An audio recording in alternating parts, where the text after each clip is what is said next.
This is a live trade that I've completed today. This is intraday trade even overall reality.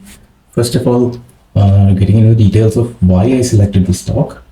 So if you see my daily video about Nifty, I was bearish in the market today, so I was looking for bearish setups.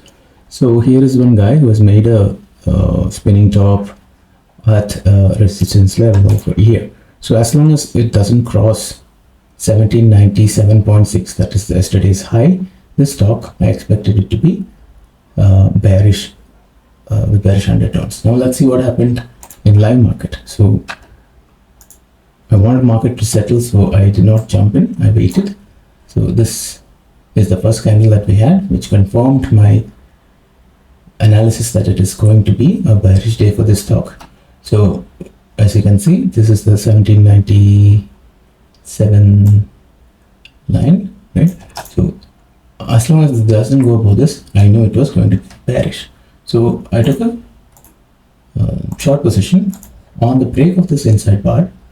So you can see how easily market gives us opportunities when we are on the right stock. So I could either keep my stop loss here, which is also correct, but since I know these trades, I've been doing it for donkey's years, so I knew that it will not cross the inside bar high, so I kept the stop loss there. And how did I determine the target? I knew that this entire move is going to be retraced, so I kept the target over here, and I was careful at market reversing from this point. But in the end, when this pattern matures, then we will definitely get to the start of this pattern. So that's the technique that I used to arrive at the target, and in 1, 2, the second bar itself, the other target was done, and so I moved my trading stop loss to this pivot high. So let's just stop of that to 1751. Remember, my entry was 1779, and then I closed it at 1727.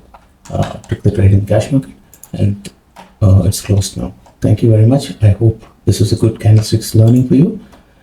These are, actually finding opportunities using daily charts, and then how to optimize the entry using intraday charts. So thank you very much for joining. If you would like to see more such videos, please do like and share. Thank you very much.